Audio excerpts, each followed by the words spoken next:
إن الحمد لله نحمده ونستعينه ونستغفره ونعوذ بالله من شرور أنفسنا وسيئات أعمالنا من يهده الله فلا مضل له ومن يضلل فلا هادي له وأشهد أن لا إله إلا الله وحده لا شريك له وأشهد أن محمدا عبده ورسوله أما بعد فإن خير الحديث كتاب الله وخير الهدي هدي محمد صلى الله عليه وسلم وشر الأمور محدثاتها وكل محدثة بدعة وكل بدعة ضلالة وكل ضلالة في النار. قال الله سبحانه وتعالى في كلامه المجيد: أعوذ بالله من الشيطان الرجيم. يا أيها الذين آمنوا ادخلوا في السلم كافة. وقال سبحانه وتعالى: ومن يعظم شعائر الله فإنها من تقوى القلوب. عن النعمان بن بشير رضي الله تعالى عنه قال: أن رسول الله صلى الله عليه وسلم قال: عباد الله لا تسون صفوفكم أو لا يخالفن الله بين قلوبكم. أخرجه البخاري ومسلم. সম্মানিত উপস্থিতি, আজকের এই ইয়াউমুল জুমার অত্যন্ত বরকতময় সময়, দোয়া কবুলের সময় আল্লাহ সুবহানাহু ওয়া তাআলা অত্যন্ত মেহেরবানি করে যে আমাদেরকে এখানে একত্রিত হওয়ার তৌফিক দিয়েছেন দ্বীনের জ্ঞান অর্জন করার জন্য, যেটি হচ্ছে শেখুল ইসলাম ইবনে তাইমিয়া রাহমাতুল্লাহি আলাইহি মাজমু ফাতাওয়ার মধ্যে উল্লেখ করেছেন যে ইন্না লিল্লাহি সুবহানাহু ওয়া তাআলা জান্নাতান ফিল আরদ ওয়া জান্নাতান ফিল আখিরাহ, যে আল্লাহ রাব্বুল আলামিনের দুনিয়াতে একটা জান্নাত আছে আর আখিরাতে একটা জান্নাত আছে। কি বলছি? যে আল্লাহ সুবহানাহু ওয়া তাআলার দুনিয়াতে একটা জান্নাত আছে আর আখিরাতে একটা জান্নাত আছে। ফামান লাম ইয়াদখুল ফি জান্নাতিদ দুনিয়া, যে ব্যক্তি দুনিয়ার জান্নাতে প্রবেশ করলো না, লাম ইয়াদখুল ফি জান্নাতিল আখিরাহ, সে আখিরাতের যে জান্নাত আছে সে জান্নাতে প্রবেশ করবে না। ওয়া জান্নাতুদ দুনিয়া, আর দুনিয়ার যে জান্নাত হচ্ছে হিয়া হিলাকুদ যিকর, এটা হচ্ছে আল্লাহ রাব্বুল আলামিনের জিকিরের হালকা। আল্লাহ সুবহানাহু ওয়া তাআলা এই অত্যন্ত গুরুত্বপূর্ণ একটি সময় যে আমাদেরকে মেহেরবানি করে আল্লাহ রাব্বুল আলামিনের এই হালাকুল জিকিরে অংশগ্রহণ করার তৌফিক দিয়েছেন, এই জন্য আল্লাহ তাআলা শুকরিয়া আদায় করি, আলহামদুলিল্লাহ। আমি অত্যন্ত দুঃখিত যে আসলে জুমার পরে আমার একটা মিটিং পড়ে গিয়েছে, ফলে মসজিদের মিটিং ৫-৭ মিনিট হয়, কিন্তু সেটা দীর্ঘায়িত হয়ে গিয়েছে। এই কারণে আসতে দেরি হয়ে গেছে, আপনাদের কাছে ক্ষমা চেয়ে নিচ্ছি এবং আল্লাহ তাআলার কাছে আমরা ক্ষমা চাই যেন আল্লাহ সুবহানাহু ওয়া তাআলা আমাদের সবাইকে ক্ষমা করেন। সালাফদের মানহাজের উপর আমরা গত আলোচনায় সপ্তম যে মূলনীতি রয়েছে সেই ম্যাক্সিমটি নিয়ে আমরা কথা বলছিলাম। এটি অত্যন্ত ইম্পর্ট্যান্ট একটি বিষয়, যদিও আমাদের অনেকের কাছেই মনে হবে যেন জিনিসগুলো খুব ক্ষুদ্র, ছোট। যেমন আমরা যখন তাওহীদের বিষয় নিয়ে আমরা কথা বলি তখন অনেকে মনে করে যে কী ব্যাপার, মানে এ আর কোনো প্রসঙ্গ পায় না, এত হইচই চলতেছে, মানে এত আন্দোলন চলতেছে, তো এই বেচারা তাওহীদের কথা নিয়ে বলে কেন? কারণ যার কাছে আসলে যে বিষয় গুরুত্ব, যে বুঝতে পেরেছে কোরআন হাদিস, যিনি বুঝতে পেরেছেন তিনি বুঝতে পারবেন যে কোনটা আসলে কতটুকু গুরুত্ব বহন করে, কোন কাজের ইম্পর্টেন্স কতটুকু। আমরা অনেকেই এই ইম্পর্টেন্স বিষয়টা অনেকে বুঝি না, ফলে দেখা যাচ্ছে যে অনেকের কাছে এটা প্রশ্ন যে কঠিন একটি বিষয়, কী বলছেন। একবার মক্কা থেকে আমাদের একজন অত্যন্ত সম্মানিত শেখ জিয়াদ আল কুরাশি হাফিজাহুল্লাহ তাআলা তিনি আসলেন। তো আমরা কিছু সংখ্যক লোক আমরা একত্রিত হলাম, আবার দেওবন্দি ঘরানার কিছু আলেম একত্রিত হলো। বাংলাদেশের সবচেয়ে রিনাউন্ড দেওবন্দি ঘরানার আলেম যারা, তারাই সেখানে উপস্থিত ছিলেন, আমি নাম বলবো না। তখন আমরা তাওহীদুল আসমা ও সিফাতের কিছু বিষয় সম্পর্কে তাদেরকে বললাম যে এই বিষয়গুলি সম্পর্কে আপনাদের যে আকীদা, এটা আহলুস সুন্নাত ওয়াল জামাতের আকীদার সাথে একেবারেই সাংঘর্ষিক, একেবারেই গ্রহণযোগ্য নয়। কিভাবে আপনারা এই বিষয়গুলো বিশ্লেষণ করবেন? তাদের একজন আমাদেরকে বললেন, এগুলো আমাদের আকীদা না। মানে সহজ পদ্ধতি হচ্ছে অস্বীকার করলে তো বললেন না, আর আপনি কোনো কিছু বলতে পারবেন না। তো আমি বললাম যে ভাই, যদি আপনার আকীদা না হয় তাহলে আপনার ক্লাসগুলোতে, মাদ্রাসাগুলোতে এগুলো পড়ানো হচ্ছে কি কারণে সেটা আগে বলেন। অন্যের আকীদা আপনি পড়ান কিভাবে? ঠিক আছে, আকীদা তো আমাদের দা, আপনাদের দা, কিন্তু আপনারা কি কারণে এগুলো পড়াচ্ছেন? আপনাদেরকে কে দায়িত্ব দিয়েছে যে আরেকজনের আকীদা এসে এই দেশের মানুষদেরকে পড়ানোর জন্য? এইবার বলতেছে না। এরপর তিনি বলতেছেন যে, বলছি এগুলো আসলে ফারঈয়াত। আপনারা যারা আরবি বুঝেন না তারা হয়তো বুঝতে কঠিন হবে, যারা আরবি বুঝে এরা বুঝবে। এগুলো হচ্ছে ফারঈয়াত, মানে শাখা প্রশাখা বিষয়, খুঁটিনাটি বিষয়। শাখা প্রশাখা মানে খুঁটিনাটি, ছোট ছোট বিষয়, মানে খুঁটিনাটি বিষয়। আজকের যে আমাদের আলোচনা সেটা এই বিষয়ের উপর, বুঝলেন না? এই জন্য ওই প্রসঙ্গটা টেনে আনছি, যাতে আমরা আজকের যে আলোচ্য বিষয় রয়েছে সেটাকে যথার্থ উপলব্ধি করতে পারি। তখন আমি বললাম যে, মানে ইযা কানা আল-আমরু ইয়াতাআল্লাকু বিযাতিল্লাহি সুবহানাহু ওয়া তাআলা ওয়া সিফাতিহি, যদি বিষয়টি আল্লাহ তাআলার জাতের সাথে, আল্লাহ রাব্বুল আলামিনের সিফাতের সাথে সম্পৃক্ত হয়, আর এটাকে যদি আপনি খুঁটিনাটি বলেন, তাহলে আপনার আকীদাটা কি? এটা যদি খুঁটিনাটি হয় তাহলে আপনি কি আল্লাহ সম্পর্কে কি ধারণা করবেন? আল্লাহর পরিচয় আপনি কিভাবে পাবেন? কিভাবে আল্লাহর পরিচয় আপনি পেয়েছেন? এটাকে আপনি মনে করছেন খুঁটিনাটি বিষয়? তো আল্লাহ তাআলা জাতের সাথে সম্পৃক্ত মাসআলা নিয়ে আলোচনা করতেছি। সুতরাং কিছু কিছু বিষয় আছে আমরা মনে করবো যে এটা তো ছোট্ট বিষয়, কি আসলে উনি পায় না, আর কোনো আলোচ্য বিষয় পায় না, মানে এই তো খুঁটিনাটি বিষয় আলোচনা করছেন। এক নম্বর কথা হচ্ছে, দ্বীনের মধ্যে প্রত্যেকটি বিষয় এটি অত্যন্ত গুরুত্বপূর্ণ।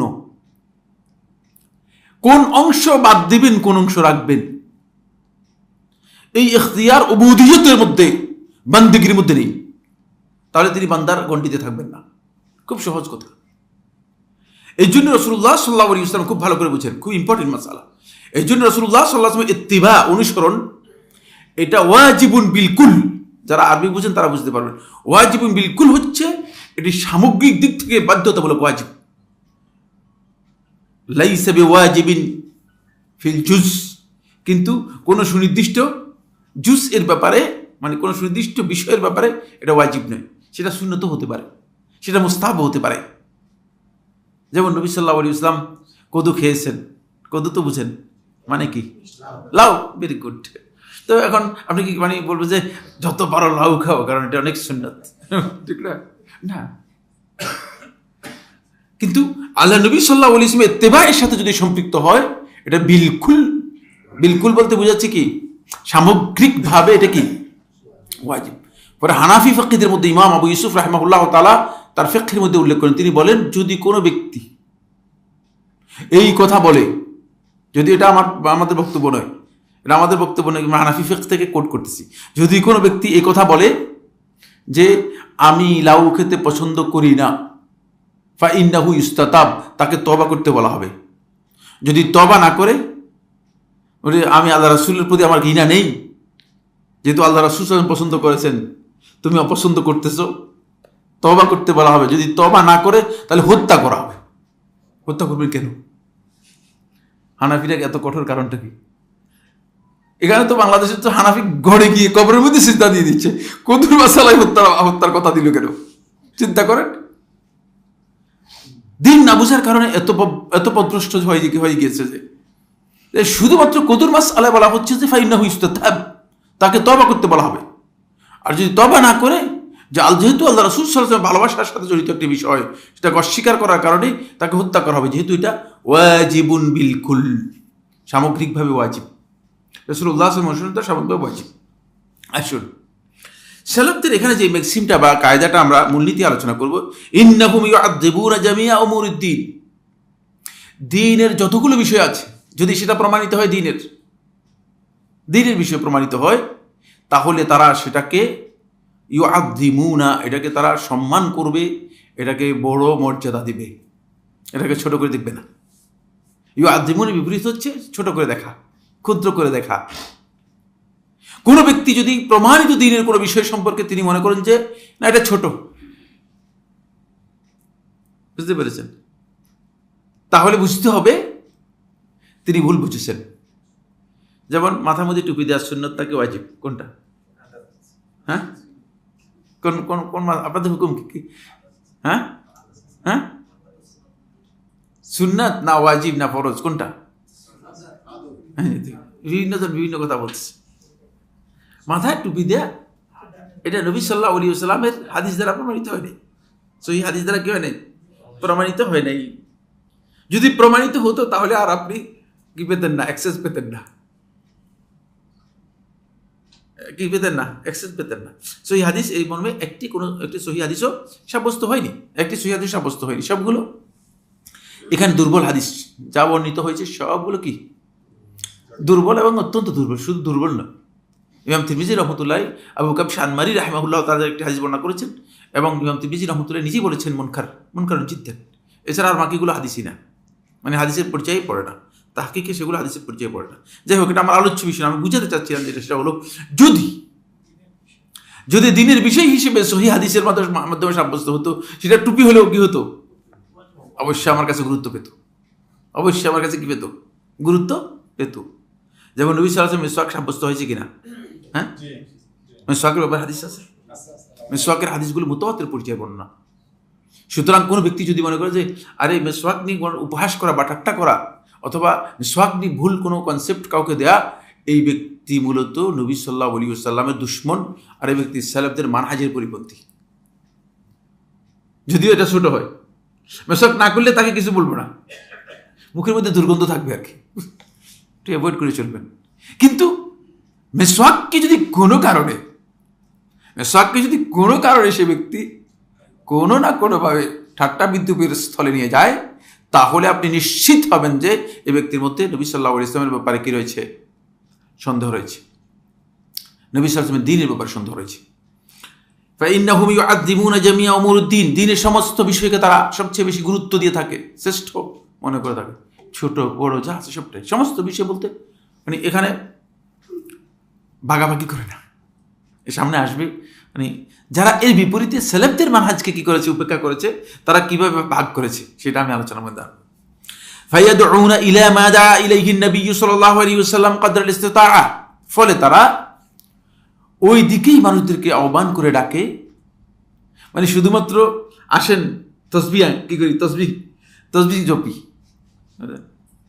আর নজরুল ইসলামের একটাই আছে কি যায় যে নাম জপিল কি, যে জপিল আল্লাহর নাম কি জানি আছে, হ্যাঁ নবীর নাম জপে আরে কি খাতা, সুবহানাল্লাহ। মুসলিম ছিল না, আপনারা জানেন কিনা? মুসলিমও ছিল না। আসলে কি বক্তব্য দিয়েছে, মানে এর কোনো ভিত্তি নেই,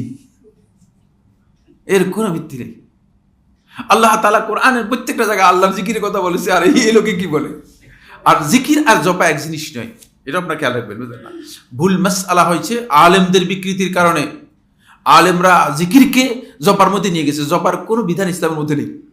ইসলামে জপার কোনো, জিকির হচ্ছে যেই জায়গায় আল্লাহ তাআলার নাম স্মরণ করা দরকার সেখানে আল্লাহ তাআলার নাম স্মরণ করা, ভুলে না যাওয়া, বুঝে আসছে? এটা হচ্ছে জিকির, এটা হচ্ছে কি জিকির। এখন চুরি করতে গেছেন, আল্লাহ মাফ করে যান, আপনার কেউ যদি না যান, বুঝতে পেরেছেন? এমনি কিছু সংখ্যক ইতিমধ্যে গিয়ে ছাত্ররা গিয়ে ওদের না গণভবনের জিনিস চুরি করে নিয়ে আসছে, খুব খারাপ লেগেছে আমার কাছে। আপনাদের কাছে মনে হয় ভালো লাগছে না? না এটা যাই হোক, প্রকাশ্যে নিয়ে আসলেও কাজটা সুন্দর করে নেই, কাজটা কি করে নেই, ভালো করে নেই। যাই হোক, সেটা বলছি না। এটা যেটা বলতে চাচ্ছি সেটা হলো যে কোনো কারণে মনে করে চুরি করতে গেছে, সাথে সাথে আল্লাহর নাম স্মরণ করছে যে আমি তো আল্লাহর বান্দা, আল্লাহ তাআলা হারাম করেছেন, ফিরে চলে আসবেন।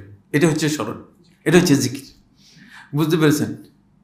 আর চুরি করতেছেন আর বলছেন আল্লাহু আকবার, সুবহানাল্লাহ বলতেছেন, এটা জিকির না, এটা ভাওতাবাজি। এটা জিকিরের নামে ভাওতাবাজি করতেছেন, অন্যায় করতেছেন, হারাম কাজ করতেছেন, আর ঘুষ নিচ্ছেন, দুর্নীতি করতেছেন। নাউযুবিল্লাহি মিন যালিক, ভাওতাবাজি এগুলো, বুঝলেন? এগুলো ভাওতাবাজি। মানে অনেকে দাঁড়িয়ে রাখে, বুঝলেন, এটা মানুষদেরকে দেখানোর জন্য। মানুষ মনে করেন না লোকটা আসলে ভালো লোক, ভালো লোক সাজার জন্য দাঁড়িয়ে রাখছেন, তাহলে আপনি নবী সাল্লাল্লাহু আলাইহি ওয়াসাল্লামের সুন্নাহর সাথে আপনার কোনো সম্পর্ক নেই, আপনি ভুল কাজ করেছেন। আসেন, ফায়াদউনা, তারা ডাকে, তারা আহ্বান করে, ইলা মা দা ইলাইহি নবী সাল্লাল্লাহু আলাইহি ওয়াসাল্লাম, নবী সাল্লাল্লাহু আলাইহি ওয়াসাল্লাম যেদিকে ডেকেছেন, যেই দিকে নবী সাল্লাল্লাহু আলাইহি ওয়াসাল্লাম আহ্বান করেছেন সামনের দিকে আসে, সেদিকে ডাকে। কদরাল ইস্তিতাআতি, তাদের সাধ্য অনুযায়ী, সামর্থ্য অনুযায়ী।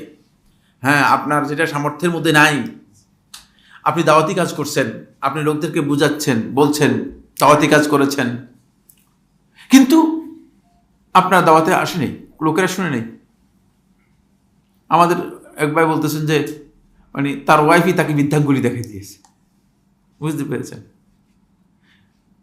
এখন সঙ্গত কারণে কোনো না কোনো মানুষের তো জীবনে অনেক কারণ আছে, সঙ্গত কারণে ওয়াইফকে তালাকও দিয়ে বের করে দেওয়ার সুযোগ নেই, কিন্তু এই দাম্পত্য জীবন রাখাও কি নেই, রাখারও কোনো সুযোগ নেই, এমন এক জায়গায় পড়ে গিয়েছে, ঘেরাকল বলে, ঘেরাকলে বুঝে পড়ে গিয়েছে। ফলে এখন কোনো রকম মানে মানে শয়ে রয়ে কোনো রকম জীবনযাপন করতেছে। এটা হলো, আপনি যখন দাওয়াতি কাজ করবেন, আপনার কাজ হচ্ছে দাওয়াত দেয়া, আপনার কাজ এটা নয় যে দাওয়াতকে তার উপর বাধ্যতামূলক করে দেয়া। অনেকের স্পিচ থেকে বোঝা যায়, অবস্থান থেকে বোঝা যায়, তারা দাওয়াতি কাজ করতে গিয়ে এমন এক পর্যায়ে যান যে মনে হচ্ছে যেন তাকে বাধ্য করতেছে, বাউন্ড করতেছেন, আমার কথা শুনতে হবে, ফোর্স করতেছেন। ইয়েস, নবী সাল্লাল্লাহু আলাইহি ওয়াসাল্লামের দায়িত্ব এটা ছিল না, মানে আমাদের দায়িত্ব তো প্রশ্নই আসে না, কারণ আমরা যে বক্তব্য দিচ্ছি এটা কোনো আমি মানে জিবরিল আমিন এসে বিষয়টা আমাকে বলে গেছে আর আমি বলতেছি, ব্যাপারটা এমন কিনা না। যদি বলে তাকে মিথ্যা, যদি আমি বলি যে জিবরিলের মাধ্যমে বলতেছি, তাহলে আমি মিথ্যুক। নবী সাল্লাল্লাহু আলাইহি ওয়াসাল্লাম জিবরিলের মাধ্যমে বলতেন, তারপরেও নবী সাল্লাল্লাহু আলাইহি ওয়াসাল্লামকে ফোর্স করতে বলা হয়নি। লা ইকরাহা ফিদ্দীন, জবরদস্তি করে কিছু করার দরকার নেই, করতে পারবেন না আপনি। আসুন, এখানে গুরুত্বপূর্ণ বিষয় হচ্ছে, দলিলগুলো আগে আলোচনা করি, তারপর আমি যে সমস্ত মানহাজ, আহলুস সুন্নাত ওয়াল জামাতের মানহাজ অথবা সেলেফদের মানহাজের বিপরীতে দ্বীনের এই বিষয়গুলো নিয়ে তৈরি হয়েছে, সেগুলো সম্পর্কে কথা বলবো। 1 নম্বর দলিল হচ্ছে সূরা বাকারা 208 নম্বর আয়াত, সূরা আল বাকারা আয়াত নম্বর 208, ইয়া আইয়ুহাল্লাযীনা আমানু, হে ঈমানদারগণ। এটা আপনারা জানেন যে কোরআনের সবচেয়ে কমন যে সমস্ত অ্যাড্রেসগুলো আছে, খেতাবগুলো আছে, তার মধ্যে একটি অ্যাড্রেস হচ্ছে ইয়া আইয়ুহাল্লাযীনা আমানু, হে ঈমানদারগণ, ঈমানদারদের খেতাব করা হচ্ছে। উদখুলু ফিস সিলমি কাফা, তোমরা ফিস সিলমি, শান্তির মধ্যে প্রবেশ করো। দেখছেন, ইসলামকে আল্লাহ সুবহানাহু ওয়া তাআলা আয়াতের মধ্যে ইসলাম শব্দ ব্যবহার করেন নাই, কারণ এই দিনটা আপনি যখনই প্রবেশ করবেন তখনই আপনাকে নিশ্চয়তা দিবে জাহান্নামের আগুন থেকে, স্থায়ীভাবে আপনি বেঁচে গেছেন। স্থায়ীভাবে বেঁচে গেছেন অর্থ কি, কে বলতে পারবে? স্থায়ীভাবে বেঁচে যাওয়া মানে, হ্যাঁ, মানে আপনি স্থায়ীভাবে আর জাহান্নামী হবেন না, না না, বিনা হিসেবে স্থায়ীভাবে জাহান্নামী হবেন না, আপনি একদিন না একদিন জান্নাতি হবেনই। এখন আপনার মানে বাঁচার প্রথম স্টেজ সেটা হলো এই, আপনি যখনই প্রবেশ করেছেন এই দিনের মধ্যে, তখন আপনাকে এমন শান্তি দিয়েছে যে আপনি জাহান্নামে গেলেও আপনি জান্নাতের একটা ঠিকানা আপনার নির্দিষ্ট করে নিয়েছেন। বুঝতে পেরেছেন? বুঝতে পেরেছেন? এজন্য ফিসসিলমি কাফা, তোমরা এই ইসলামের মধ্যে, শান্তির মধ্যে পরিপূর্ণরূপে প্রবেশ করো। আমাদের চিন্তাধারার মধ্যে আছে কেউ কিছু অংশে মুসলিম আর কিছু অংশে অমুসলিম। মসজিদে আসলে সাচ্চা মুসলিম, মন্দিরে গেলে কেউ মন্দিরে গেলেও দেখি যে মানে আবার একেবারে সাচ্চা হিন্দু হয়ে যায়। তাহলে এ মুনাফিকের চেয়ে নিকৃষ্ট, কারণ জাহিলি যুগের মুনাফিক যারা ছিল, মুনাফিকরা ওই কাজ করে নেই। মুনাফিকদের যত ইতিহাস আমার পড়া রয়েছে, যদি আপনাদের কারো কাছে জ্ঞান থাকে আমাকে দিবেন। আমার জ্ঞান অনুযায়ী মুনাফিকদের যত ইতিহাস যারা আছে, মুনাফিকরা মানে মন্দিরে গিয়ে আমাদের এখানকার সাচ্চা মুসলিম দেখানো এই সমস্ত লোকগুলো মসজিদে এসে যেগুলো মুসলিম দেখায়, মানে মুনাফিকদের মতো এই ধরনের কাজ করে, সেটা হচ্ছে মন্দিরে গিয়ে তারা স্বেচ্ছা কাফের, বেঈমান। এরা আসলেই কাফের। এদের প্রকৃত পরিচয় হচ্ছে জিন্দিক। কি পরিচয় বললাম? জিন্দিক। জিন্দিক আর মুনাফিকের মধ্যে পার্থক্য রয়েছে। মনে হয় আমি এখানে আলোচনা করেছি না কোথাও আলোচনা করেছি আমি জানি না। মুনাফিক হচ্ছে যে ইসলাম গ্রহণ করেছে অন্তরে কুফরিকে লালন করে, সে হচ্ছে মুনাফিক। আর জিন্দিক হচ্ছে ওই ব্যক্তি যে ব্যক্তি আসলে মূলতই কাফের, কিন্তু বহিঃপ্রকাশ করে ইসলামের। বহিঃপ্রকাশ করে কি? ইসলামের। খোলসটা কুর্দি পড়েছে পুলিশের আর কি, মানে মুসলমানের। ফলে এই জায়গায় সেই ব্যক্তি মুনাফিক, এবার হচ্ছে জিন্দিক। ইবনে কাসির দিমাশকি রহমতুল্লাহ আলাইহি তিনি বলেন, এই আয়াতের তাফসীরের মধ্যে, তাফসীর ইবনে কাসিরের মধ্যে প্রথম খণ্ডে 335 পৃষ্ঠায় তিনি বলতেছেন, আল্লাহ সুবহানাহু ওয়া তাআলা এই আয়াতের মধ্যে ঈমানদার ব্যক্তিদেরকে নির্দেশ দিচ্ছেন তারা যেন ইসলামের যতগুলো রজ্জু আছে, যতগুলো হাতল আছে, যতগুলো বিধিবিধান আছে, সবগুলোকে তারা যেন আঁকড়ে ধরে এবং সবগুলো তারা যেন আমল করে। ইসলাম যেগুলো নিষেধ করেছে সেগুলো সবগুলোকে যেন তারা বর্জন করে। কিছু অংশ ধারণ করবে, কিছু অংশ গ্রহণ করবে, কিছু অংশ বর্জন করবে, তা না। এই আয়াতের মূল কথা হচ্ছে এটি। এটা ইবনে কাসির দিমাশকি রহমতুল্লাহ তার তাফসীরের মধ্যে উল্লেখ করেছেন। সুতরাং আপনি ব্যক্তিগত জীবনে মুসলিম, পারিবারিক জীবনে মুসলিম, বা টাইম বাম করে চলতেছেন, এই আয়াতের অধীনে আসলেন কিনা, এই আয়াতের নির্দেশ পালন করলেন কিনা? হ্যাঁ, আমার কথা বুঝেন আপনারা? না, এই আয়াত আপনি পালন, ওই আয়াতের নির্দেশ পালন করেন না। আসলে আপনি ব্যক্তিগত জীবনে মানে মুসলিম, পারিবারিক জীবনে মুসলিম, কিন্তু সামাজিক জায়গায় এসে আপনি কি করতেছেন? অমুসলিম। অমুসলিম মানে অমুসলিম নিজেকে ঘোষণা করেন নাই, কিন্তু কাজ কারবার সব কি অমুসলিমের, মুসলমানের পরিচয়ের কাজ নেই। তাহলে আপনি আসলে ইসলাম এই নির্দেশের, এই আয়াতের নির্দেশ পালন করেছেন কিনা, এই আয়াতের যে দিক নির্দেশনা সেটা মেনেছেন কিনা? না, মানেন নাই। ব্যক্তিগত জীবনে, পারিবারিক জীবনে, সামাজিক জীবনে ইসলাম গ্রহণ করেছে, মুসলিম, ঠিক আছে, কিন্তু অর্থনৈতিক জীবনে আমি অনেককে দেখি যে আমাদের মসজিদের মধ্যে দেখি নামাজ পড়ে কিন্তু সুদি কারবারের সাথে জড়িত রয়েছে। সুদ ইসলামের সবচেয়ে জঘন্যতম একটি নিষিদ্ধ বিষয়। বন্ধুগণ, এটা আপনাদের খুব ভালো করে খেয়াল করতে হবে। সর্বশেষ ইসলামে অবতীর্ণ বিধান, এরপরে রাসূলুল্লাহ সাল্লাল্লাহু আলাইহি ওয়াসাল্লাম মৃত্যু হয়ে গিয়েছে, আর কোনো বিধান আসে নাই। সর্বশেষ বিধান দেওয়া হয়েছে, সুদের হারাম করা হয়েছে। বুঝতে পেরেছেন? একটাই বিধান, যে বিধানের ব্যাপারে আল্লাহ তাআলা আয়াত নাজিল করেছেন আল্লাহ এবং তার রাসূলের পক্ষ থেকে যুদ্ধের, বুঝছেন, না মানলে সোজা যুদ্ধ। কই আমাদের তো যুদ্ধ তো দূরের কথা, মানে সুদ, মানে এখন আমাদের এখানে কনসেপ্ট হচ্ছে সুদ যদি না হয় তাহলে তো অর্থনীতিই চলবে না। অর্থনীতি বলতে সুদকে বোঝায়, সুদ বলতে কি অর্থনীতিকে বোঝায়। পুরাই উল্টা হয়ে গিয়েছে, পুরাই মানে মিসকনসেপ্ট নিয়ে গিয়েছে। ফলে সুদ থেকে বাঁচার মানে কোনো ধরনের চিন্তা আমাদের মধ্যে নেই। তাহলে তিনি কি আসলে ইসলামে পরিপূর্ণ প্রবেশ করতে পেরেছেন? না, মোটেও না। অর্থনৈতিক জীবনে অনেক আছে সুদ টুদ খায় না, ঠিক আছে, খুব ভদ্রলোক, কিন্তু হিসাব কষে মানে সম্পদের জাকাতটুকু দেয় না। এরকম আমরা একটা পরিসংখ্যান হয়েছে, গবেষণা হয়েছে, 22,000 কোটি টাকা যদি যাদের অর্থ আছে এরা যদি জাকাত দেয় তাহলে বাংলাদেশে জাকাত আদায় হবে। তো 22,000 কোটি টাকা যদি এইভাবে জাকাত আদায় হয় তাহলে 2-3 বছরের মধ্যে যে সমস্ত হতদরিদ্র মানুষ আছে সবগুলোকে দরিদ্র সীমা থেকে কি করা যাবে, মানে এদেরকে উঠানো সম্ভব, পসিবল। কিন্তু হিসাব করে টাকা দেয় না, জাকাত দেয় না, লামসাম জাকাত দিয়ে আল্লাহ তাআলাকে সন্তুষ্ট করার জন্য চেষ্টা করতেছে। তাহলে সে কি আসলে ইসলামের মধ্যে প্রবেশ করছে?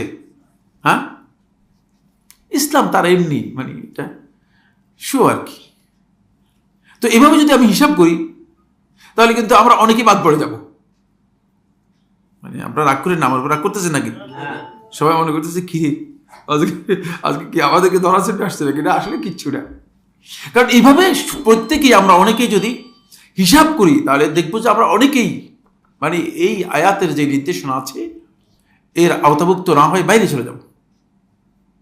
আল্লাহর বিধান মানি নেই আমরা, কিছু অংশে মানতেছি, কিছু অংশে মানতেছি। 2 নম্বর আয়াত, সূরা হজ্জের 32 নম্বর আয়াত, 2 নম্বর দলিল। আল্লাহ তাআলা ইরশাদ করেন, ওমান ইউআযযিম শাআইরাল্লাহি ফাইন্নাহা মিন তাকওয়াল কুলুব। আর যে ব্যক্তি আল্লাহ তাআলার নিদর্শনগুলোকে সম্মান প্রদর্শন করবে, এগুলোকে গুরুত্ব দিবে, এগুলো বড়ত্ব দেখাবে, ফাইন্নাহা মিন তাকওয়াল কুলুব, এই কাজটি তার অন্তরের তাকওয়ার পরিচায়ক হবে। এটা হলো যেই জিনিসগুলোকে আল্লাহ তাআলা এই পৃথিবীতে আল্লাহ তাআলা শাআইর হিসেবে নির্দিষ্ট করে দিয়েছেন, এত গুরুত্বপূর্ণ বিষয়, এগুলোকে আল্লাহ তাআলা শাআইর হচ্ছে নিদর্শন, এগুলো দেখে আপনি আল্লাহ রাব্বুল আলামিনের কথা স্মরণ করবেন এবং পরিচয় পাবেন। যেমন একটা উদাহরণ, হ্যাঁ, মাকাম ইব্রাহিম একটা উদাহরণ। হ্যাঁ, এছাড়া এত দূরে যান কেন আপনারা? মানে আপনারা যাচ্ছেন যে মানে আমরা সবাই চলে যাচ্ছি যে সৌদি আরবে, তো এখানে যারা সৌদি আরব যায় নাই, বেশিরভাগ সৌদি আরব যায় নাই, ঠিকঠাক, এরা তো দেখে নাই। এই যে মসজিদগুলো, এগুলো শাআইরুল্লাহ, মসজিদগুলো শাআইরুল্লাহ, আল্লাহর নিদর্শন, বুঝতে পেরেছেন? ওয়া আন্নাল মাসাজিদা লিল্লাহ ফালা তাদউ মা আল্লাহি আহাদা, এগুলো আল্লাহ রাব্বুল আলামিনের স্মরণকে আমাদেরকে স্পষ্ট করে দিচ্ছে। এজন্য এগুলোর মর্যাদা অনেক বেশি। এজন্য কোনো ব্যক্তিকে যখন দেখবেন আপনি মসজিদ ভাঙতেছে আর দলিলের প্রয়োজন নেই তার কুফরির ব্যাপারে, তারা গিয়ে জিজ্ঞেস করতে হবে না কেন কেন ভাই আপনি কি কাফের কিনা, বুঝতে পেরেছেন? দলিল দরকার আছে কিনা, কথাগুলো বুঝেন? খুবই গুরুত্বপূর্ণ পয়েন্ট, কিন্তু খুবই ইম্পর্টেন্ট বিষয়। আবার রাসূলুল্লাহ সাল্লাল্লাহু আলাইহি ওয়াসাল্লাম বলেছেন, কোনো ব্যক্তিকে যখন দেখবে, খুব ভালো করে খেয়াল করুন, কোনো ব্যক্তিকে দেখবে ফাইন্নাহু ইয়াতি ইলাল মসজিদ, সে মসজিদে আসতেছে নামাজ পড়ার জন্য, তারে কানে কানে জিজ্ঞেস, ভাই আপনি যে মসজিদে আসতেছেন আসলে ইসলাম গ্রহণ করছেন কিনা? কোনো দরকার নেই, দেখছেন, কোনো দরকার নেই। শাআইরুল্লাহ, এই যে কিবলা, জিহাদুল কিবলা, এটা শাআইরুল্লাহ। ফলে আল্লাহ রাসূল সাল্লাল্লাহু আলাইহি ওয়াসাল্লাম বলেছেন, যে ব্যক্তি কিবলার দিকে বা মসজিদের কিবলা মুখে থুতু ফেলবে, তাহলে সেই ব্যক্তি হারাম কাজ করলো এবং আল্লাহ রাব্বুল আলামিন তার উপর লানত পেশ করবে, লানত দিবেন। চিন্তা করছেন মর্যাদা কি এর? হাইসুমা কুনতুম ফাওয়াল্লু উজুহাকুম শাতরা, তোমরা পৃথিবীর যেখানে থাকো না কেন, ফাওয়াল্লু উজুহাকুম শাতরা, তোমরা তোমাদের মুখ সেদিকে ফিরাবে। তাহলে এখান থেকে স্পষ্ট বোঝা যাচ্ছে, খুবই স্পষ্ট, যে এটা যে কত গুরুত্বপূর্ণ বিষয়। ফলে আপনি কিবলার দিকে মুখ করে পেশাব পায়খানা করতে আপনাকে নিষেধ করা হয়েছে, মুখ করতে পারবেন না, পিছনে দিতে পারবেন না। দেখছেন, খুবই গুরুত্বপূর্ণ বিষয় ইসলাম। এগুলো আল্লাহ তাআলা শাআইর, এগুলোকে যে ব্যক্তি সত্যিকার মর্যাদা দিবে, গুরুত্ব দিবে, সুতরাং এটা ছোট করে দেখার সুযোগ আছে নাকি? এখন ইদানিং কিছু সংখ্যক লোক বের হয়েছে, বাড়ি মাথার মধ্যে ঘিলু কম। আরে মসজিদের মধ্যে মানে অসুবিধা কিসের? মসজিদে কিছু হইচই করে, রাসূলুল্লাহ নিষেধ করেছেন হাদিসের মধ্যে। কোন দিন যদি মসজিদের মধ্যে দেখলাম যে আমি ছিলাম মসজিদে, তাই নাকি? আমি তো ছিলাম না, যাই হোক, মানে একদিন থেকে যে এত হয়েছে, ইন্না লিল্লাহি ওয়া ইন্না ইলাইহি রাজিউন, মানে এই লোকগুলো মানে এরা নিজেরা ইসলামের নিজেদেরকে মুসলিম দাবি করতেছে কিসের ভিত্তিতে? তা আল্লাহর ঘরের মর্যাদাই বুঝে নেই। আমি বিভিন্ন জায়গায় বিভিন্ন সময় বলেছি, আপনারা রাগ করেন না, আমি বলেছি যে মানুষ যখন রিটায়ার্ড করার আগে তো মানুষের ব্যস্ততা থাকে, ডিউটি থাকে, সকালবেলায় অফিসে চলে যায়, আবার বিকেলের দিকে আসার পরে আর মানে সময় নষ্ট করতে পারে না, এরপরে খেয়ে টেয়ে ঘুমাই যায়, আবার ঘুম থেকে উঠে অফিসে চলে যায়, আবার আসে। তাহলে এই বেচারা আর কি নেই, শয়তানের কোনো জায়গা নেই, শয়তান সুযোগ পাচ্ছে না অফিসের কারণে। অফিসে যদি শয়তানি করে সেটা আরেক মাসালা, কিন্তু অফিসের কারণে শয়তান তার মধ্যে ঢুকার কি নেই, কোনো সুযোগ নেই। যখন রিটায়ার্ড করে শয়তান লানতুল্লাহ আসে খুব সুন্দর করে এসে বলে যে তোর তো এখন ভালো সময়, তোর এখন মসজিদ কমিটির চেয়ারম্যান হওয়া দরকার, মসজিদ কমিটির সভাপতি হওয়া দরকার, যাতে করে সে গোটা জিন্দিগির সমস্ত আমল বরবাদ করে জাহান্নামে যাওয়ার পথ খুলে যায়। বুঝতে পেরেছেন? কারণ এখন মসজিদ কমিটির সভাপতি হয়, সে অপ্রয়োজনীয় মসজিদের মধ্যে যত কারাপশন আছে, খারাপ কাজ আছে, এমনকি মসজিদের টাকা পর্যন্ত খাচ্ছে। মুসল্লিরা মসজিদের জন্য টাকা দিচ্ছে, এখান থেকে আপনি চা খাচ্ছেন মানে, ঠিক না? আপনার অভাব কি? আপনাকে কে বলছে এগুলো? আর মানে মসজিদের টাকা অপচয় করা হচ্ছে, হারাম কাজে ব্যবহার করা হচ্ছে, ইত্যাদি ইত্যাদি। ফলে এই ব্যক্তি, আরও তো অনেক বিষয় রয়েছে, সার্জরিতে আরও অনেক বিষয় রয়েছে, এই ব্যক্তি নিজের জীবনের শেষ অংশটুকু তার ধারণা অনুযায়ী, তার বিবেচনা অনুযায়ী খুব ভালো কাজে লাগাচ্ছে। মসজিদের খেদমত করতেছে। কি কাজে লাগাচ্ছে? মসজিদের খেদমতে লাগাচ্ছে। আসলে মসজিদের খেদমতে নয়, এটা পুরোটাই শয়তানের খেদমতে লাগাচ্ছে। শয়তান তাকে এই কাজে লাগিয়ে দিয়েছে। যদি মানে ব্যক্তিগতভাবে ইবাদত করতো, এগুলো থেকে দূরে থাকতো, অনেক ভালো হতো হয়তো। আচ্ছা, এই জন্য খেয়াল রাখতে হবে যে আমরা আল্লাহ তাআলার নিদর্শন যেগুলো আছে সেগুলোকে যদি তাযীম, এগুলোর গুরুত্ব যদি আমরা না দেই, এগুলোর গুরুত্ব যদি আমরা না দেই, তাহলে আমরা সত্যিকার নিজেদের অন্তর্মধ্যে যেভাবে তাকওয়া অর্জন করা দরকার সেটি অর্জন করতে পারবো। কিন্তু সেটা হয়তো ছোট জিনিস। দেখছেন, এই কয়েকটা উদাহরণ দিয়েছি, কিন্তু অনেক বড় জিনিস না। আমি উদাহরণগুলো ছোট ছোট দিচ্ছি, মানে বড়গুলো তো অন্য বিষয়, মানে এগুলো ফরজ কাজ নয়, কিন্তু এগুলোর বিধান ইসলামে দেয়া আছে, যেহেতু সামনে আলোচনার মধ্যে এই কথাগুলো আসবে।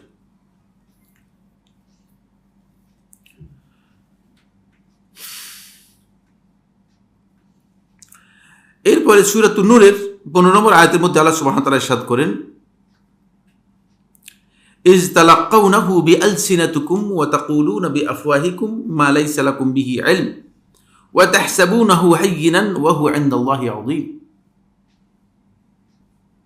এটি বলা হচ্ছে একজন মুসলিম নারীকে, একজন মুসলিমকে অপবাদ দেয়া, ট্যাগ লাগিয়ে দেয়া ভয়ঙ্কর অপরাধ, ভয়ঙ্কর অপরাধ। কিন্তু এখন আপনি ফেসবুকে গেলে দেখবেন একদল আরেক দলের উপরে ইফতিরা করতেছে, অপবাদ লাগিয়ে দিচ্ছে, তার অন্তরের উপর হুকুম দিয়ে দিচ্ছে, তার সাথে জীবনে কোনোদিন দেখাও হয় নাই, জীবনে কোনোদিন তারা এসে জিজ্ঞেস করে নাই তুমি কি করো। আল্লাহি, আল্লাহর কসম, সে জালেম। না জেনে কথা বলছেন, ইসলামের বিধান নয় এটি। দেখা যাচ্ছে অনেককে বোঝা যায় এই কথা, মানে বিভিন্ন ধরনের ট্যাগ লাগিয়ে দিচ্ছে, শ্রেণী বিন্যাস করে দিচ্ছে, মানে কাউকে জান্নাতি বানা দিচ্ছে, কাউকে জাহান্নামী বানা দিচ্ছে, ইত্যাদি ইত্যাদি, প্রচুর। আপনি কি এই ব্যক্তির সাথে, আপনার সাথে দেখা হয়েছে, কথা হয়েছে? জিজ্ঞেস করেন, বলছে না আমি দেখি নাই। তো এটা করলেন যে, বলছে যে অমুকে করছে, এই জন্য করছি। খবরদার, এগুলো করবেন না, আটকা পড়ে যাবেন।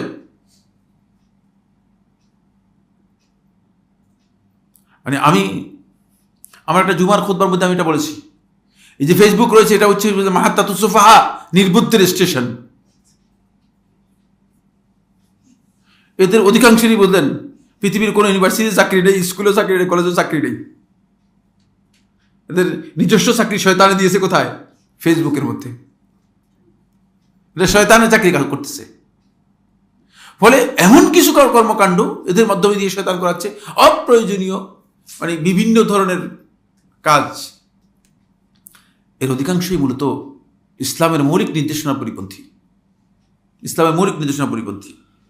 ইজ তালাক্কাউনাহু বিআলসিনাতিকুম, যখন তোমাদের সাথে দেখা হয়, কেমন আছেন আপনি, তো বীর শ্রেষ্ঠ মুখ, 2024 সালের বীর বলে এই বাটপাটটা দেখছি, কত বড় বাটপার। আল্লাহ তাআলা কোরআনে বলতেছেন ইজ তালাক্কাউনাহু বিআলসিনাতিকুম। খুব সুন্দর কথা বলে, বুঝলেন না? সুন্দর মানে বাক্য দিয়ে, সুন্দর মানে অ্যাপ্রোচ দিয়ে, মানে তাদের সাথে সাক্ষাৎ করে, আর তোমরা তোমাদের যে বিষয় সম্পর্কে জ্ঞান নেই, সে বিষয় সম্পর্কে আন্দাজের উপর তাদেরকে মুখ দিয়ে বলে দিচ্ছ। এই যে বলে দিচ্ছ, এই যে জানিয়ে দিচ্ছ, একটা কিছু করে দিচ্ছ, তাহসাবুনাহু হায়্যিনান, তুচ্ছ মনে করতেছো, খুবই ছোট মনে করতেছো। তোমরা এটাকে খুব তুচ্ছ মনে করছো। ওয়া হুয়া ইনদাল্লাহি আযীম, এটা আল্লাহ তাআলার কাছে অনেক বড়। হাসান ইবনে সাবিত রাদিয়াল্লাহু তাআলা সম্পর্কে আয়াত নাযিল হয়েছে। আয়াতের প্রেক্ষাপট আমি বলতে চাচ্ছি না সময়ের কারণে। আপনারা জানেন যে এফকের একটা ঘটনা ঘটেছিল আয়েশা রাদিয়াল্লাহু সম্পর্কে, একটা অপবাদের ঘটনা ছিল। এর মধ্যে কিছু সাহাবীও ঢুকে গেছে, বলছে মানে এটা খুব ছোট মানে জিনিসটাকে ক্ষুদ্র মনে করে দিয়েছে। যেমন আমাদের এখানে যখন কোনো অঘটন ঘটে যায় তখন দেখা যায় অনেক লোকেই মানে অপবাদের মধ্যে, খারাপ কথার মধ্যে, মিথ্যা কথার মধ্যে, মিথ্যা প্রচারের মধ্যে, প্রোপাগান্ডার মধ্যে ঢুকে যায়, ক্ষুদ্র মনে করে। এই কথাকে আল্লাহ তাআলা বলে দিয়েছেন তাহসাবুনাহু হায়্যিন, তোমরা এটাকে ছোট মনে করতেছো, তুচ্ছ মনে করতেছো, এগুলো আল্লাহ তাআলার কাছে অনেক বড়। খবরদার, এগুলো কোনো অবস্থায় তোমরা করতে পারবে না। এই তিনটি হচ্ছে কোরআনের দলিল, যেগুলোর মধ্যে খুবই ক্ষুদ্র বিষয়কে, খুবই সাধারণ বিষয়কে অ্যাড্রেস করা হয়েছে, যেগুলো ইমানদার ব্যক্তিদের উবুদিয়তের সাথে জড়িত। বিষয়গুলো ক্ষুদ্র, বিষয়গুলো কি ছোট। সামনে আলোচনার মধ্যে আসবে, আরো কথা আসবে। এরপরে হাদিসের দলিল। এই হাদিসটি ইমাম বুখারী রাহিমাহুল্লাহ তাআলা তার সহিতে বর্ণনা করেছেন 685 নম্বর হাদিস। ইমাম মুসলিম রাহিমাহুল্লাহ তাআলা সহিতে বর্ণনা করেছেন হাদিস নম্বর 436, হাদিস নম্বর 436। সহিহ বুখারী ও মুসলিমের হাদিসকে বলা হয় থাকে মুত্তাফাকুন আলাইহি হাদিস। এর মর্যাদা অনেক বেশি, এর গুরুত্ব কি অনেক বেশি, কারণ দুইটা সাপোর্ট পেয়েছে দুইটা সহিহ হাদিসের, এটা এই জন্য অনেক বেশি শক্তিশালী। নুমান ইবনে বাশীর রাদিয়াল্লাহু তাআলা বর্ণনা করেন, তিনি তার আব্বা দুজনই সাহাবী ছিলেন। তিনি সর্বপ্রথম ব্যক্তি নুমান ইবনে বাশীর রাদিয়াল্লাহু তাআলা মদিনায় আসার পরে জন্মগ্রহণ করেছেন। রাসূলুল্লাহ সাল্লাল্লাহু আলাইহি ওয়াসাল্লাম মদিনায় আসার পরে জন্মগ্রহণ করেছেন। রাসূলুল্লাহ আসার পরেই যে সংবাদ পেয়েছে যে একটা ছেলে জন্মগ্রহণ করেছে, সে তার নাম রাখা হয়েছে নুমান। সে হচ্ছে নুমান ইবনে বাশীর রাদিয়াল্লাহু তাআলা আনহু। তিনি বলেন রাসূলুল্লাহ সাল্লাল্লাহু আলাইহি ওয়াসাল্লাম ইরশাদ করেছেন, ইবাদাল্লাহ, হে আল্লাহর বান্দাগণ। এটা আল্লাহ রাসূল সাল্লাল্লাহু আলাইহি ওয়াসাল্লামের বিশেষ অ্যাড্রেস। হতে পারে কোনো খুতবার মধ্যে বলেছেন অথবা জুমার খুতবার মধ্যে বলেছেন, ইবাদাল্লাহ, হে আল্লাহর বান্দাগণ, লা তুসাউন্না সুফুফাকুম, অবশ্যই তোমরা তোমাদের সালাতের কাতারগুলোকে কি করবে, সোজা করবে। আও, অথবা যদি সোজা না করো, অন্যথা বলা হচ্ছে, অন্যথা লা ইউখালিফান্নাল্লাহু বাইনা কুলুবিকুম, আল্লাহ রাব্বুল আলামিন তোমাদের অন্তরের মধ্যে বৈষম্য তৈরি করে দিবেন, বৈপরীত্য তৈরি করে দিবেন। নাউযুবিল্লাহ। ওয়া ফি লাফজিন, সহিহ বুখারী ও মুসলিমের আরেক riwayতের মধ্যে এসেছে, আও অথবা লা ইউখালিফান্নাল্লাহু বাইনা উজুহিকুম, আল্লাহ রাব্বুল আলামিন তোমাদের চেহারার মধ্যে দূরত্ব তৈরি করে দিবেন। কথাটা খুবই ছোট, কিন্তু এর পরিণতি কি ভয়াবহ। আপনি মসজিদগুলোতে যান, কাতার দেখেন যদি মানে আপনি যদি নামাজ না পড়ি দাঁড়াই দেখেন যে কাতারটা সোজা করছে কিনা, দেখবেন যে কত বাঁকা হয়েছে, সাপের মতো মোটামুটি। কেন সোজা করতে পারতেছে না? রাসূলুল্লাহ সাল্লাল্লাহু আলাইহি ওয়াসাল্লাম এত গুরুত্ব দিয়েছেন, কেন সোজা করতে পারতেছে? সোজা করতে না পারার কারণ কি? কারণ হচ্ছে সোজাটা করার জন্য এটা হচ্ছে কমান্ডিং, কমান্ডারের কমান্ডার নেই। এটা বুঝছেন কিনা? না বুঝেন নাই। ইমাম সাহেব বলবে যে কাতার সোজা করেন, কিন্তু জাহিলিয়ত এমন এক পর্যায়ে চলে গিয়েছে যে এটা ইকামতের অংশ হিসেবে নিয়ে গেছে, এটা ইকামতের সাথে যোগ করা হারাম। খুব ভালো করে খেয়াল করুন, একজন রাগ করবেন না, আমার উপর রাগ করে কিছু লাভ হবে না। অবশ্যই না, ইমাম সাহেব বলবেন সেটা। আর দুই নম্বর হচ্ছে কোন অবস্থাতেই ইকামতের বিষয় না, এটা ইকামতের সাথে যুক্ত করার বৈধতা নেই। তাহলে রাসূলুল্লাহ সাল্লাল্লাহু আলাইহি ওয়াসাল্লাম ইকামতের মধ্যে যুক্ত করে দিতেন। আমরা বুঝেন বিষয়টা, ইকামতের লফজগুলো ওহী দ্বারা অবতীর্ণ, ইকামত এবং আযানের শব্দগুলো ওহীর মাধ্যমে এসেছে, এবং রাসূলুল্লাহ সাল্লাল্লাহু আলাইহি ওয়াসাল্লাম ঠিক যেভাবে ওহীর মাধ্যমে এসেছে রাসূলুল্লাহ সাল্লাল্লাহু আলাইহি ওয়াসাল্লাম সেভাবেই এগুলো রেখেছেন। সুতরাং এখানে বৈধ নয় যে একটা কথা আপনি বাড়াবেন। ঠিক অনুরূপভাবে ইকামতের পরে ইমাম সাহেবও ততটুকু বলবেন, ততটুকু যতটুকু রাসূলুল্লাহ সাল্লাল্লাহু আলাইহি ওয়াসাল্লাম বলেছেন, এর বাইরে বৃদ্ধি করাও জায়েজ নেই। জুতাগুলো পকেটে রাখেন, মোবাইলগুলো সাইলেন্ট করেন, নাউযুবিল্লাহ মিন যালিক। কে এগুলি শিক্ষা দিয়েছে? কোথায় থেকে পেয়েছেন? প্রশ্নের সময় দেওয়া হবে, আধা ঘন্টা প্রশ্ন করবেন আপনি। আপনি তো মানে আগেই নাকটার বন্ধ করে আসছেন। কি সমস্যা কি? আচ্ছা ঠিক আছে। এখন করোনা ভাইরাস আসছে, এগুলো আর কিছু কোনো কাজে আসবে না। আল্লাহর ভয় করলে বুঝতে না, দুনিয়ার কোনো জিনিস ভয় আসে না। দুনিয়ার ভয়ে, মানুষের ভয় করলে সবকিছুই ভয়। আচ্ছা যাক, যেটা বলতেছিলাম সেটা হলো এখানে নিজে যুক্ত করার কিছুই নেই। ইমাম সাহেবের জন্য জায়েজ নেই তিনি অতিরিক্ত কথা যুক্ত করবেন। কারণ কি, কে বলতে পারবেন? যে কোনো একজন, এনিওয়ান প্লিজ। কেন এটা যুক্ত করতে পারবে না কেন? কারণ এর প্রত্যেকটি শব্দ সাহাবায়ে কেরামগণ বর্ণনা করে আসছেন, বুঝলে, ওহীর মাধ্যমে বর্ণিত হয়েছে, রাসূলুল্লাহ সাল্লাল্লাহু আলাইহি ওয়াসাল্লাম বলেছেন। সুতরাং এটাকে কমন করার কোনো সুযোগ নেই। তাহলে তো আধা ঘন্টা বক্তব্য দিয়ে দিবে। কারণ আমাদের মৌলবীরা যখন মাইক পায়, বুঝলেন, তখন আর মাইক ছাড়ার কি নেই। এটা আমি নিজের সঙ্গে বলতেছি, মানে সবাইকে বলতেছি। মাইক যখন সামনে পাওয়া যায় তখন বলতে আর কি নেই, তখন থামার কোনো সুযোগ নেই। বুঝতে পেরেছে? থামার কি নেই, তখন তো বড় ধরনের ওয়াজ করে দিবে। ওয়াজের জায়গায় ওয়াজ করবে, ওয়াজের জায়গায় নয় যেটা সেখানেও কি করবে, ওয়াজ লাগাই দিবে। ফলে আল্লাহ রাসূল সাল্লাল্লাহু আলাইহি ওয়াসাল্লাম কি করেছেন, এখানে স্পষ্ট করে দিয়েছেন, লা তুসাউন্না সুফুফাকুম আও লা ইউখালিফান্নাল্লাহু বাইনা কুলুবিকুম। আজকে মুসলিম উম্মার এই যে বিরোধ, মুসলিম উম্মার মধ্যে আজকে যে বিভিন্নতা, এটার অনেকে কারণ খুঁজতে তালাশ করে, কিন্তু এই হাদিস সামনে আসে না। নিজেদের মধ্যে বিরোধ তৈরি হচ্ছে কোথায়? আল্লাহ তাআলা বলতেছেন, তোমাদের মধ্যে আমি বিরোধ করে দিব, অন্তরের অমিল করে দিব। একসাথে দুইজন দাঁড়াচ্ছে, বুঝলেন না, কাতারের মধ্যে। এইজন আছে দিল্লিতে, আরেকজন আছে আমেরিকায়, দাঁড়িয়ে আছে কি কাতারে। এটাই লা ইউখাল্লিফান্নাল্লাহু বাইনা কুলুবিকুম। আল্লাহ তাআলা তোমাদের অন্তরের মধ্যে কি করে দিবেন, বৈপরীত্য তৈরি করে দিবেন, বিরোধ তৈরি করে দিবেন। ফলে বিরোধ আমাদের মধ্যে কাজ করতেছে সবচেয়ে বেশি। আমরা একজন আরেকজনের বিপক্ষে মানে অবস্থান করে আছি। অন্তরের মধ্যে মিল নেই, অন্তরের পরিচ্ছন্নতা আসে নেই। যদি অন্তরের পরিচ্ছন্নতা আসতো, তাহলে দেখতে আপনি কাতারের মধ্যে কি হইতো, সোজা হতো। কাতারও কি হয়ে যেত, সোজা হতো। এই কারণে কাতারগুলো সোজা হচ্ছে না। কত গুরুত্বপূর্ণ বিষয়, কিন্তু বিষয়টা আমাদের কাছে অনেক ক্ষুদ্র। ওমর ইবনে খাত্তাব রাদিয়াল্লাহু তাআলা আনহু ইকামত দেওয়ার পরে ওমর রাদিয়াল্লাহু তাআলা আনহু দাঁড়াতেন, সাথে লাঠি একটা থাকতো। একটু যদি মানে কাউকে তাকে লাঠি দিয়ে সোজা করে দিতেন। এটা তো কাতার সোজা করার জন্য এত গুরুত্ব দেওয়া হয়েছে, কারণ এই কাতার আর ফেরেশতাদের কাতারের সাথে এটাকে সমান করা হয়েছে।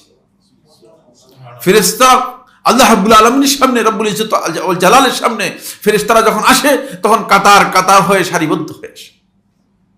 আর ওয়াজা রাব্বুকা ওয়াল মালাকু সাফফান সাফফা, এবং কিয়ামতের ময়দানে মাহশরে আল্লাহ রাব্বুল আলামিন এবং ফেরেশতারা যখন আসবেন, তখন এভাবে কাতার হয়ে সারিবদ্ধভাবে আসবেন। দেখছেন, এটা অত্যন্ত মর্যাদাপূর্ণ বিষয় আল্লাহ তাআলার কাছে। কিন্তু এখানে এভাবে দাঁড়াতে পারি নাই আমরা, এই জায়গায় আমাদের দাঁড়ানোই সম্ভব হয়নি। এটা হলো 1 নম্বর দলিল হাদিস থেকে। 2 নম্বর দলিল, আনা আয়েশা রাদিয়াল্লাহু তাআলা আনহা, উম্মুল মুমিনিন আয়েশা রাদিয়াল্লাহু তাআলা বর্ণনা করেন, তিনি বলেন, আন্না রাসূলুল্লাহ সাল্লাল্লাহু আলাইহি ওয়াসাল্লাম قال, রাসূলুল্লাহ সাল্লাল্লাহু আলাইহি ওয়াসাল্লাম ইরশাদ করেছেন, মা হাসাদাতকুমুল ইয়াহুদু আলা শাইইন, মা হাসাদাতকুম আলা সালামি ওয়াত তামিন। বলে ইহুদিরা তোমাদের সাথে হিংসা করে নাই, শুধুমাত্র একটি বিষয়ে বা দুটি বিষয়ে ইহুদিদের তোমাদের সবচেয়ে বড় হিংসা। যে বিষয়ে ইহুদিরা হিংসা করেছে, 1 নম্বর বিষয় হচ্ছে সালামের ব্যাপারে। তোমরা আসসালামু আলাইকুম বলো, এটার গায়ে সহ্য হয় না। আর 2 নম্বর হচ্ছে তামিন। তোমরা ইহুদিদের উপর যখন বদদুয়া করা হয়, ইহদিনাস সিরাতাল মুস্তাকিম সিরাতাল লাযিনা আনআমতা আলাইহিম গায়রিল মাগদুবি আলাইহিম ওয়ালাদ-দাল্লিন, এর পরে আমিন বলো, এটা অনেক কষ্ট ইহুদিদের। ইহুদিদের হিংসার কারণ 2টি। ইবনে মাজাহ রাহিমাহুল্লাহ তাআলা তার সুনানের মধ্যে বর্ণনা করেছেন, হাদিস নম্বর 865 এবং শেখ নাসরুদ্দিন আলবানী রাহিমাহুল্লাহ তাআলা হাদিসটিকে সহিহ বলেছেন। খুবই গুরুত্বপূর্ণ বিষয়। ইমাম সাহেবও আমিন বলে না, মুক্তাদিরও আমিন বলে না। ইমাম সাহেব কি নেই, আমিনের কোনো নামগন্ধ নেই, মুক্তাদিরও আমিনের কোনো নামগন্ধ নেই। ইমাম সাহেবকে ইহুদিদের কোনো টাকা টুকা পাইছে কিনা। এখন তারা বলতেছে যে আমিন যারা বলে তারা ইহুদিদের দালাল। আরে আল্লাহ রাসূল সাল্লাল্লাহু আলাইহি ওয়াসাল্লাম হাদিসের মধ্যে বলতেছে যে আমিন যারা না বলে তারা ইহুদিদের দালাল। খুবই স্পষ্ট, মানে এটা আমি হাদিসকে আমি তৈরি করছি আপনাদের, এই জন্য হাদিস নম্বর বলে দিয়েছি, আপনারা যান ইবনে মাজাহ বইতে দেখেন 856 নম্বর হাদিস ইবনে মাজাহর মধ্যে পেয়ে যাবেন। আল্লাহ রাসূল সাল্লাল্লাহু আলাইহি ওয়াসাল্লাম বলতেছে যে হিংসায় জ্বালায় অন্তর্জ্বালা শুরু হয়ে যায় ইহুদিদের একটিমাত্র কারণে, সেটা হচ্ছে আমিন বলার কারণে এবং সালামের কারণে। এই দুটি বক্তব্য থেকে বুঝে আসছে আমিন এবং সালাম, সালাম দেওয়া ফরজ না ওয়াজিব? হ্যাঁ হুজুর কি বলেন? হ্যাঁ সুন্নত। দেখছেন হুজুর বলতেছে সুন্নত, সুন্নত, সুন্নতের জন্য দেখছেন রাসূলুল্লাহ কি বলতেছেন, সুন্নতের কারণে ইহুদিদের গায়ের মধ্যে জ্বালা। আমিন বলা এটা ফরজ না ওয়াজিব? হ্যাঁ সুন্নাত। কিন্তু সুন্নাত অথবা মুস্তাহাব এর কারণে ইহুদিদের গায়ের মধ্যে এত জ্বালা, যেটা রাসূলুল্লাহ সাল্লাল্লাহু আলাইহি ওয়াসাল্লাম হাদিস দিয়ে ওহীর মাধ্যমে বলে গেছেন। হাদিসটি ওহী, আপনাদের কোনো সন্দেহ আছে? সন্দেহ নেই। রাসূলুল্লাহ সাল্লাল্লাহু আলাইহি ওয়াসাল্লাম ওহীর মাধ্যমে জানিয়ে গেছেন যে এটা ইহুদিদের গায়ের জ্বালার কারণ হয়ে গিয়েছে। তার কারণ হচ্ছে, তাহলে এটা ক্ষুদ্র বিষয় বলতে পারবেন কিনা? এটাকে ক্ষুদ্র বিষয় বলতেছেন যে মৌলবী, সে মৌলবী বুঝেই না, দিনই বুঝে নেই, সে মৌলবী দিনই বুঝে নাই।